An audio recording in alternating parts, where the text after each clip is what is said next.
ठग की बेटी। एक सस्पेंस से भरी कहानी। राजस्थान के रेगिस्तान में बसी एक छोटी सी रियासत कनकगढ़ अपने सुनहरे इतिहास और खतरनाक ठगों के लिए कुख्यात थी। यहाँ के जंगलों में रहने वाला कालू ठग पूरे इलाके में डर और आतंक का पर्याय था। लेकिन उसकी एक कमजोरी थी, उसकी बेटी चंपा। चंपा बचपन से ही अपने पिता के क्रूर रास्तों के खिलाफ थी। उसे चोरी, डकैती और खून खराबे से नफरत थी। लेकिन वह जानती थी कि अपने पिता के चंगुल से बचना आसान नहीं था। एक रात, जब कालू अपने गिरोह के साथ किसी काफिले को लूटने गया हुआ था, चंपा अकेली बैठी थी। तभी एक अजनबी वीरेंद्र जंगल के रास्ते से गुजरता हुआ उसके घर पहुंचा। वह एक व्यापारी था जो रास्ता भटक गया था। वीरेंद्र ने जब चंपा को देखा तो उसकी सुंदरता और उदासी ने उसे प्रभावित किया।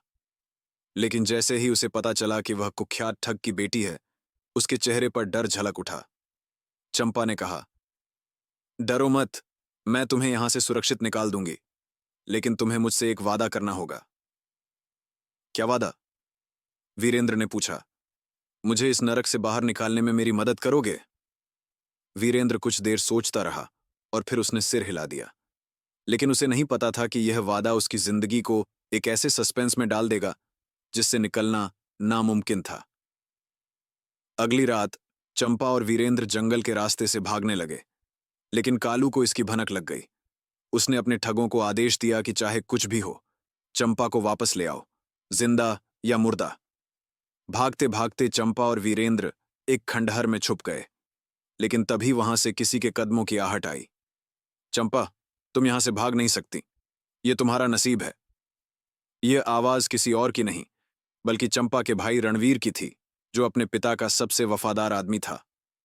रणवीर के हाथ में तलवार थी, लेकिन चंपा के पास सिर्फ हिम्मत और वीरेंद्र का साथ था। मैं अपने पिता की गुलाम नहीं हूं, चंपा ने रणवीर की आंखों में आंखें डालकर कहा। रणवीर हंस पड़ा। अगर तुम नहीं लौटोगी तो तुम्हें मरना होगा। रणवीर ने तलवार उठाई, लेकिन तभी वीरेंद्र आगे आ गया। दोनों के बीच एक भयंकर लड़ाई शुरू हो गई। रणवीर वीरेंद्र पर भारी पड़ने लगा। तभी चंपा ने अचानक रणवीर की तलवार पकड़ ली और कहा, रुको, तुम्हें नहीं पता कि तुम्हारा असली दुश्मन कौन है। क्या मतलब? रणवीर चौंका। तुम जिसे अपना पिता समझते हो, वह असल में हमारा असली पिता नहीं है। क्या? रणवीर के हाथ से तलवार गिर गई। सच यह है कि हमें कालू ने गोद लिया था।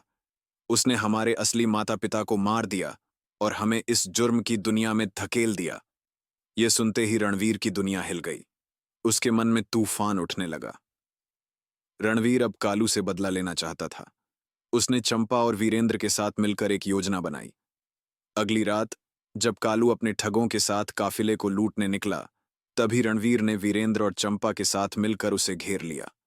कालू ने गुस्से से कहा, तू मेरे ही खिलाफ हो गया रणवीर। रणवीर ने तलवार उठाकर कहा, मैं अब अपनी आत्मा को और गंदा नहीं करूंगा। एक जबरदस्त लड़ाई के बाद रणवीर ने कालू को मार गिराया। कालू की मौत के बाद रणवीर, चंपा और वीरेंद्र ने ठगों के अड्डे को नष्ट कर दिया। अब चंपा और वीरेंद्र एक नई जिंदगी की ओर बढ़ चले। रणवीर ने अपने अपराधों का प्रायश्चित करने के लिए राजदरबार में आत्मसमर्पण कर दिया। कनकगढ़ में अब ठगों का खौफ खत्म हो चुका था।